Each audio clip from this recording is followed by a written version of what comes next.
Okay, so we're looking at exercise 4E from the second year mechanics and stats textbook, and it's from the moments chapter, and we're looking at tilting. Okay, so question 1, we've got a uniform rod, so the centre of mass will be through the centre of the rod. We give it its length and its mass. It's supported by 2 struts. So let's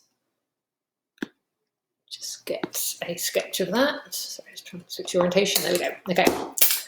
So we have got a uniform beam AB, and there's a support at C. So that end is A. There's a support at C, and AC is 1 meter, so we'll need that when we come to take our moments.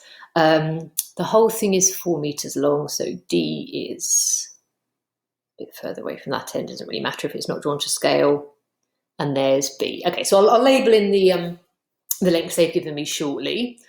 Okay, and AE is 3.3. So there's the mass, the particle E, and that's further away from A than D is, so about there. Okay, and that has a mass of M, so a weight of mg.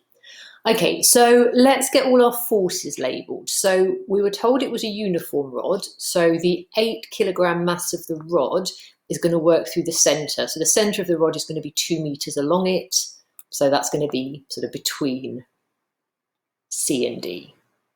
Okay, so that's the weight of the uniform rod.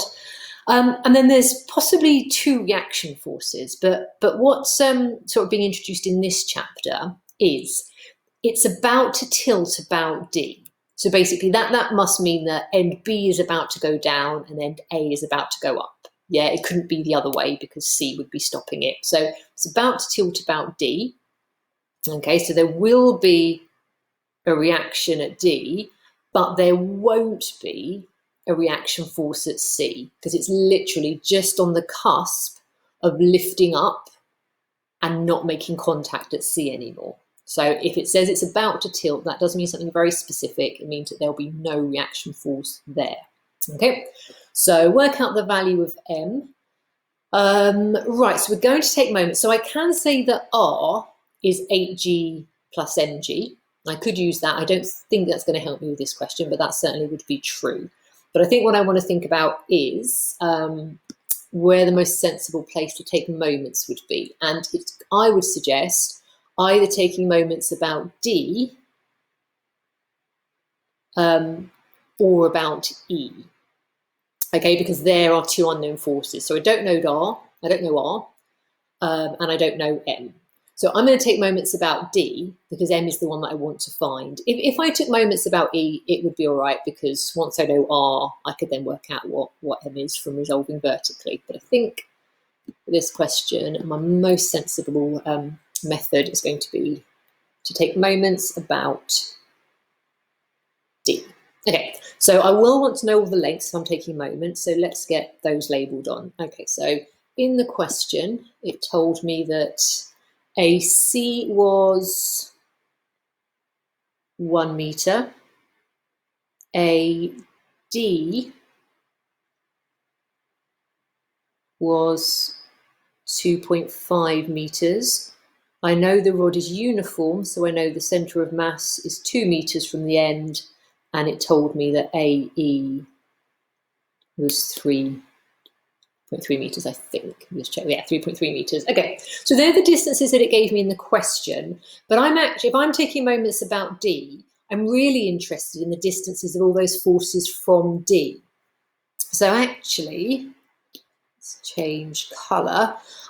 What I really want to know is what is the distance of the 8G from D. And if you look at the measurements, I can say that that's 0.5 meters because I know that that is 2.5 and that is 2. So that, let's see if I can get it all on this diagram, is 0.5 meters. Okay, then I also want to know the distance. Well, actually, no, so I don't need the distance of C because there's no force at C, so that's fine. I don't need that.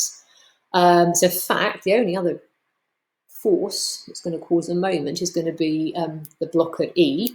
So can I work out that distance? Yes, I can, because I know that that's 3.3. I know that that's 2.5.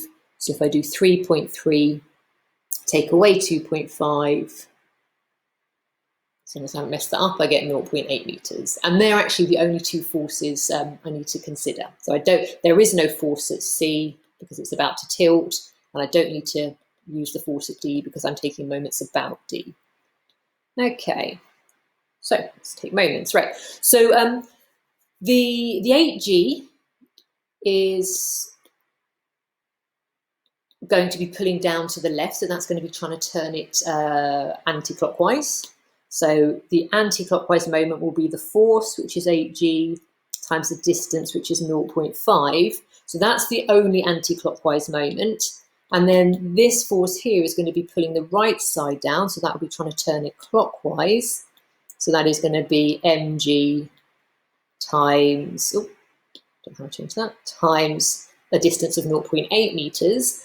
And yeah, and it is in equilibrium. It's about to tilt, so those moments must equal each other. So that should be everything I need. So I can cancel through by g just to make it a bit easier.